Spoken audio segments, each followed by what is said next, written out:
বা যেটাকে আমরা বলছি একটা মূল্যায়নের পরে প্রাপ্ত নম্বর, সেটা একাকী একটা ছাত্রের উদ্যোগী শুধু তা নয়।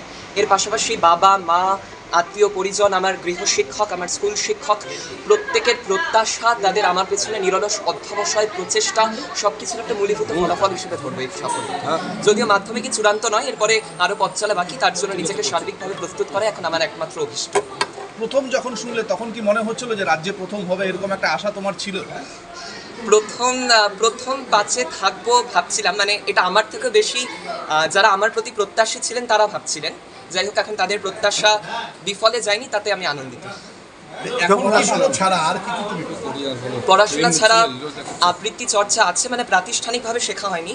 গান একসময় শিখেছিলাম, ড্রয়িং শিখেছি, তাছাড়া গল্প লেখা, কবিতা ইত্যাদি সব আর কি, যেগুলো আর কি বিভিন্ন সুকুমার শিল্পকলা, সেগুলোর সাথে আমি একটু একটু করে জড়িত। যদিও ক্লাস 10-এর পড়ার চাপে সব কিছু খুব সময়ভাবে দেওয়া হয়নি, তবে আবারও পুনরায় সেগুলোকে চালু করার ইচ্ছে আছে।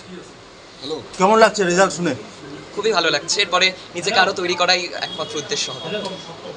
তোমার বাবা কি করছেন এখন? বাবা বিজনেস, অ্যাকচুয়ালি টিম্বার মার্চেন্ট, আর তাছাড়া কন্ট্রাক্টর।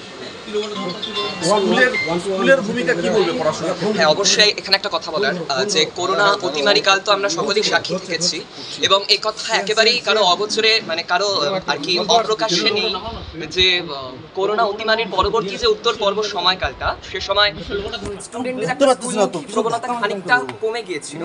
কিন্তু যাই হোক, পরবর্তীতে সরকারের প্রচেষ্টাই হোক কিংবা আমাদের শিক্ষকদের ক্রমাগত উৎসাহ, সব কিছু নিয়ে আবারও কিন্তু আমরা স্কুলমুখী হই।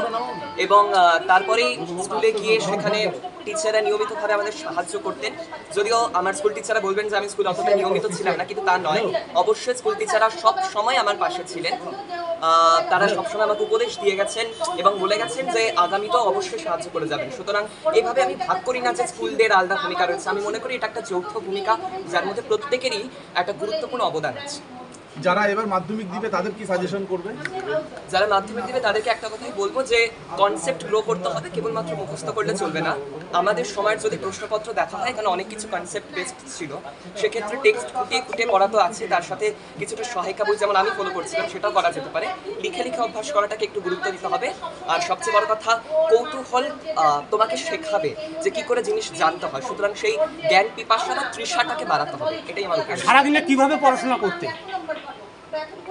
Break learning method. আমি মাধ্যমিক দেওয়ার পূর্বে পাথফাইন্ডার, প্রচেষ্টা, এরকম একাধিক মক টেস্ট দিয়েছিলাম। তো পাথফাইন্ডারের মক টেস্টের পরবর্তীতে বেশ কিছু আর কি ওয়ার্কশপ হয়েছিল। সেখানে টিচার আমাদের বলেছিলেন যে ব্রেক লার্নিং মেথডে পড়াটাই সব থেকে ভালো উপায়, কেননা ম্যারাথন লার্নিংয়ের মতো যদি আমি একটানা পড়তে থাকি কোনো বিরতি ছাড়াই, তাহলে সেই পড়াটা ততটা প্রোডাক্টিভ হয় না। সেক্ষেত্রে মাঝে মাঝে ব্রেক দিয়ে, প্রতি 40 মিনিটের পরে 5 থেকে 10 মিনিট ব্রেক দিয়ে আবার পড়া, সেটাকেই আমি সব থেকে শ্রেয় মনে করি।